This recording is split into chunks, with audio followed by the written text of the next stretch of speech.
baru terima bahan makanan dari warga, serdadu KKB dihabisi di Honai. Kasusnya berawal dari dua wanita. Malang sungguh nasib anggota kelompok kriminal bersenjata KKB ini berniat mengambil bantuan makanan yang didapat justru kiamat. Kabar tersebut mencuat dari berita yang viral di media sosial belakangan ini. Tak disebutkan secara detail di mana tempat terjadinya peristiwa malang tersebut. Tak dibeberkan pula berapa banyak anggota KKB yang menemui ajal di dalam Honai itu. Namun dari video itu terungkap bahwa peristiwa kontak senjata itu terjadi ketika anggota KKB datang ke suatu kampung di pedalaman Papua. Kedatangan anggota kelompok separatis itu dengan maksud mengambil bahan makanan untuk kebutuhan hidup mereka di dalam hutan. Bahan makanan itu disiapkan oleh masyarakat. Setelah semuanya dikumpulkan, bahan makanan itu kemudian diantarkan ke Honai di pinggir hutan. Makanya saat hendak mengambil bantuan makanan tersebut, anggota KKB itu datang ke Honai, tempat yang sudah disepakati. Awalnya kedatangan anggota KKB di Honai itu tak diketahui semua orang. Anggota TNI Polri pun tak tahu soal itu.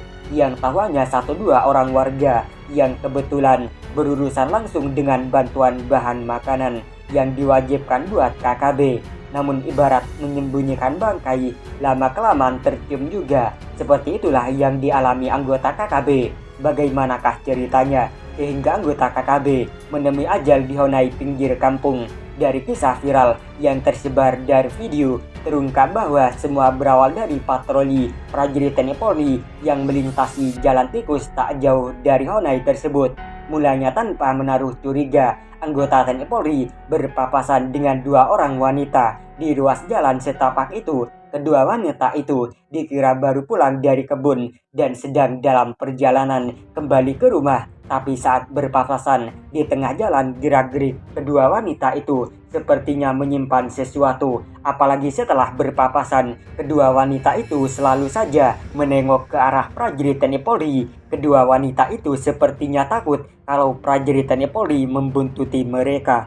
Makanya kedua wanita itu tetap saja menengok, walau hal tersebut tak digubris oleh para pengawal kedaulatan wilayah NKRI. Meski demikian, kedua wanita itu tetap saja menengok sehingga aparat TNI Polri pun mulai curiga akan hal tersebut. Meski kecurigaan itu tak diperlihatkan sama sekali, tapi diam-diam aparat berseragam loreng itu mulainya menyusun siasat. Setelah berada cukup jauh dari persampingan jalan tempat mereka bersua dengan kedua wanita tersebut, prajurit TNI Polri pun mulai mengambil teropong. Aparat penegak kedaulatan NKRI itu lantas mengarahkan pandangan ke jalur jalan yang dilalui kedua wanita tersebut.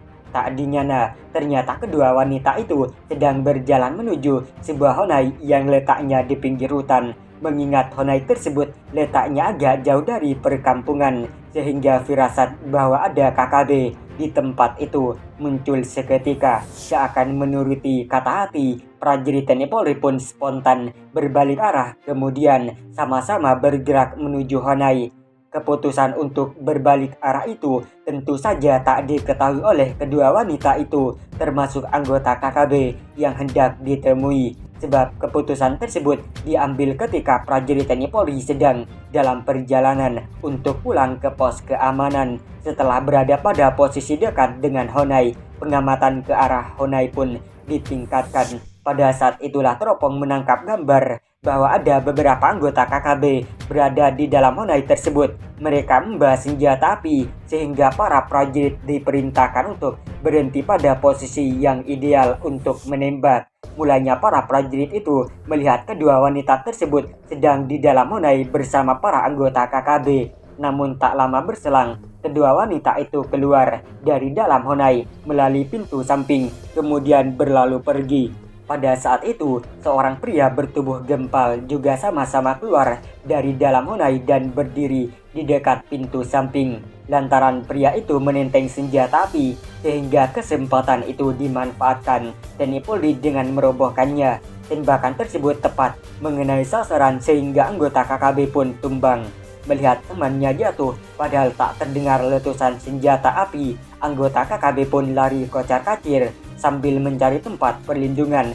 Anggota KKB itu melepaskan tembakan. Secara membabi buta, kebiasaan anggota KKB itu dihafal betul oleh aparat TNI Polri sehingga para pria itu dibiarkan cemas menghadapi kenyataan. Sementara pada saat yang sama, TNI Polri fokus pada anggota KKB yang lain yang masih bertahan di dalam Honai. Pada saat itulah TNI Polri menghujani Honai tersebut dengan tembakan beruntun. Di tengah hujan tembakan, terlihat seorang anggota KKB berlari keluar Honai. Oknum tersebut kemungkinan membobol dinding belakang pondok tersebut. Sementara dari dalam Honai terdengar bunyi tembakan balasan yang dihamburkan ke segala arah. KKB mungkin menembak dengan cara itu karena tak tahu dari mana arah datangnya tembakan TNI Polri. Terungkap bahwa saat menembak ke arah Honai, prajurit TNI menggunakan peredam suara sehingga bunyi letusan tak terdengar jelas. Apalagi di saat bersamaan terdengar suara pekikikan khas Papua tak jauh dari lokasi insiden berdarah tersebut.